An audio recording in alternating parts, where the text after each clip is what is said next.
नमस्कार दोस्तों, आपका हमारे चैनल इंटफ्लक्स में बहुत बहुत स्वागत है। आज हम बात करने वाले हैं ऐसे व्यक्ति के बारे में जिन्होंने युवा वर्ग को सदियों के लिए प्रेरित किया है और जिन्होंने अपनी छोटी सी उम्र में ही इतने महान महान कर्म कर दिए हैं कि जिसे हम बड़ी अवस्था बड़ी उम्र पाकर भी लोग नहीं कर पाते हैं। तो आज मैं बात कर रही हूँ स्वामी विवेकानंद की। उनके विचारों के बारे में आज हम इस पर चर्चा और विचार विमर्श करने वाले हैं। तो विवेकानंद, जैसा कि आप जानते हैं कि वो आध्यात्मिक क्षेत्र में बहुत ही जानी मानी हस्ती हैं और इतना ही नहीं, वो सभी के दिलों में राज करने वाले हैं और उन्हीं के जन्मदिन के अवसर पर राष्ट्रीय युवा दिवस मनाया जाता है। तो उनके विचार ऐसे हैं जो युवाओं को सदियों तक प्रेरित करते रहेंगे और महज उनका उम्र 39 वर्ष था और उसी उम्र में उन्होंने ऐसे ऐसे कर्म कर दिए हैं कि जिसको कोई व्यक्ति सोच भी नहीं सकता है। तो चलिए अब हम उनके विचारों के बारे में चर्चा करते हैं। तो उनकी एक पंक्ति है जिसमें उन्होंने कहा है कि हर काम को 3 अवस्थाओं से गुजरना होता है: उपहास, विरोध और स्वीकृति। तो उन्होंने ये कह दिया है और हमने ये सुन लिया, लेकिन क्या हम इन तीनों से गुज़र पाते हैं? क्या हम इन तीनों से गुज़रने के लिए हमेशा तैयार रहते हैं? जैसे कि उन्होंने ये किस परिस्थिति में कहा होगा और कैसे हालात में कहा होगा।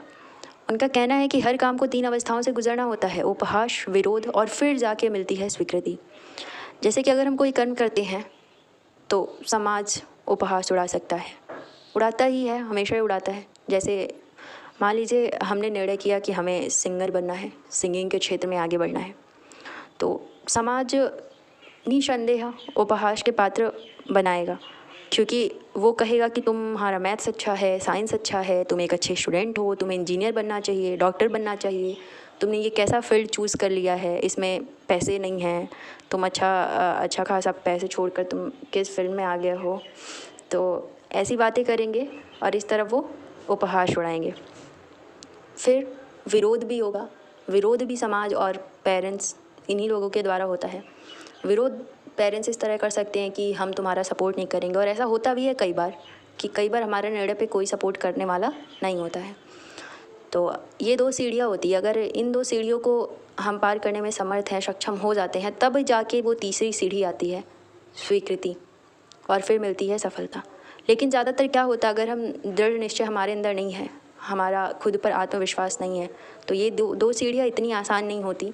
इन पे खड़ा होने के लिए हमारे अंदर दृढ़ विश्वास होना चाहिए, किसी प्रकार का डर नहीं होना चाहिए, शेर की तरह साहस होना चाहिए, और तब जाके ही हमें सफलता मिलती है।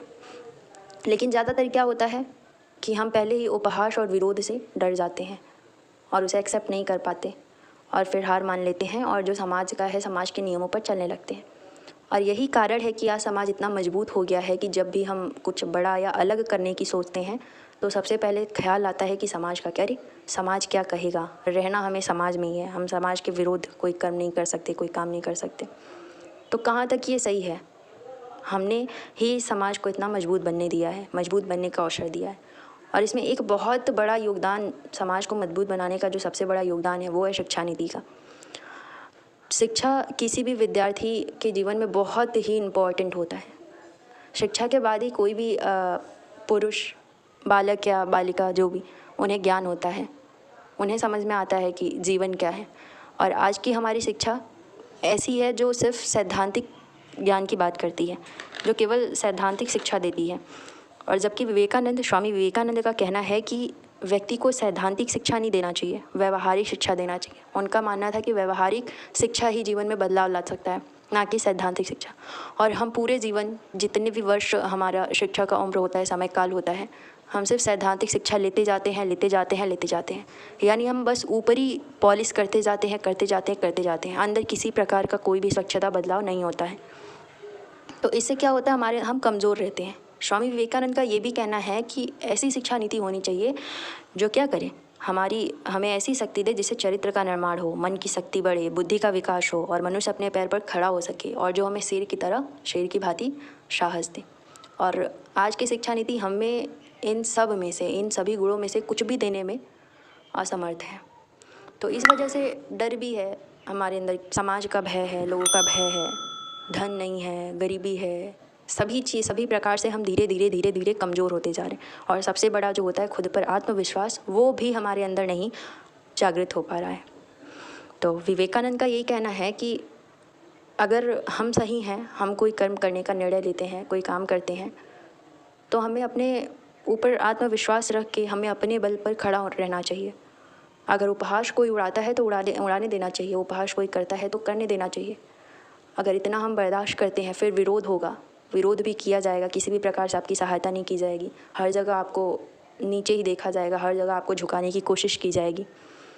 लेकिन इससे कोई फ़र्क नहीं पड़ता अगर हमारे अंदर साहस है, आत्मविश्वास है और हमारे अंदर एक ऐसी शक्ति है जिससे हमें पता हो कि हम सही हैं या हम सही कर्म कर रहे हैं, तो किसी के भी विरोध से डरने की कोई आवश्यकता नहीं है।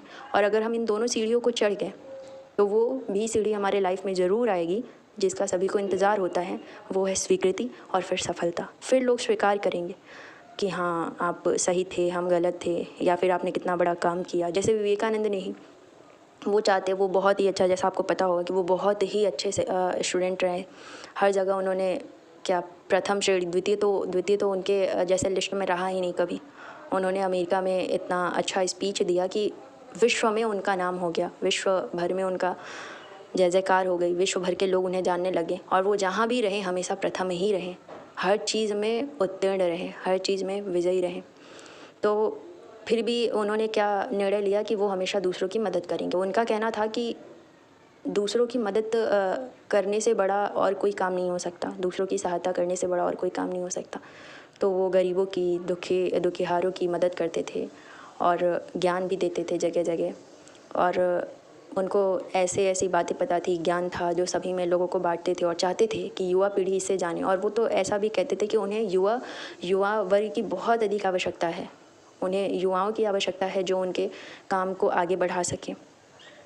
तो ऐसे विवेकानंद की बातें अगर हम जीवन में अपने अपनाते हैं, लाते हैं, स्वीकार करते हैं, तो निसंदेह हमारा जीवन कभी भी समस्याओं से, डर से घिरा नहीं हो सकता। और समस्याएं तो आती हैं जीवन में, लेकिन उनके सामना करने की शक्ति जिसमें होती है तो उसके आगे समस्याएं छोटी हो जाती हैं। तो हमारे विवेकानंद का यही संदेश रहा है। और हमें कभी भी ये आशा नहीं करनी चाहिए, कभी भी ये उम्मीद नहीं करनी चाहिए कि हमारी जो पहली सीढ़ी होगी वो स्वीकृति की होगी, सफलता की होगी, हमारे मार्ग में कोई बाधा नहीं आएगा, हम बहुत आसानी से, हमें वो सफलता मिल जाएगी, हमारी मंजिल मिल जाएगी। विवेकानंद ने भी ऐसा कहा है। तो हमेशा परिणाम के लिए, हमेशा होने वाले कल के लिए हमें तैयार रहना चाहिए कि कल कुछ भी हो सकता है, ज़रूरी नहीं कि हमारे लाइफ में सब सही ही होगा। लेकिन हम तैयार कब होंगे? शिक्षा से, जो हमें शिक्षा दी गई है, जितना हमें आत्मविश्वास दिया गया है, जितना हमें अंदर से मजबूत बनाया गया है, वो ही सब हमारे लाइफ में काम आता है, वही सब कल हमारे लाइफ में दिखता है। तो उम्मीद करते हैं कि आज आप समझ गए होंगे कि स्वामी विवेकानंद हमसे ये क्या कह रहे हैं, या फिर उन्होंने कैसे विचार प्रस्तुत करके गए हैं। और हमें हमेशा ऐसे लोगों का सम्मान करना चाहिए, ये हमारा गुजारिश है और विनम्र निवेदन है कि हमें हमेशा ऐसे लोगों का सम्मान करना चाहिए, ना कि आज के जिन्हें हम क्या हीरो और हीरोइन बना के बैठे हैं वैसे लोगों का। ये आपकी इच्छा है, लेकिन अगर हम स्वामी विवेकानंद जैसे लोगों को दबाते गए या फिर उनको भूलते गए, भगत सिंह जैसे लोगों को भूल बैठे, तो हमारे समाज में कमजोरियां बढ़ती जाएंगी और हमारा ये जो समाज है, जो पूरी तरह से खोखला होता जा रहा है, खोखला होने की ओर आगे बढ़ रहा है, वो बाहर से मजबूत दिखता जाएगा और जो डराएगा। लेकिन अगर ये हम समझ गए कि ये समाज बहुत ही खोखला है और हम थोड़ा उसके अंदर घुसने की कोशिश किए, जो बाहर से बहुत मजबूत दिख रहा है, तो उस समाज में कुछ भी नहीं रखा, क्योंकि वो पूरी तरह से खोखला है। तो उम्मीद करते हैं कि आपको ये स्वामी विवेकानंद का संदेश आप तक पहुंचा होगा और आप उन्हें समझ सके होंगे। तो आज के लिए बस इतना ही।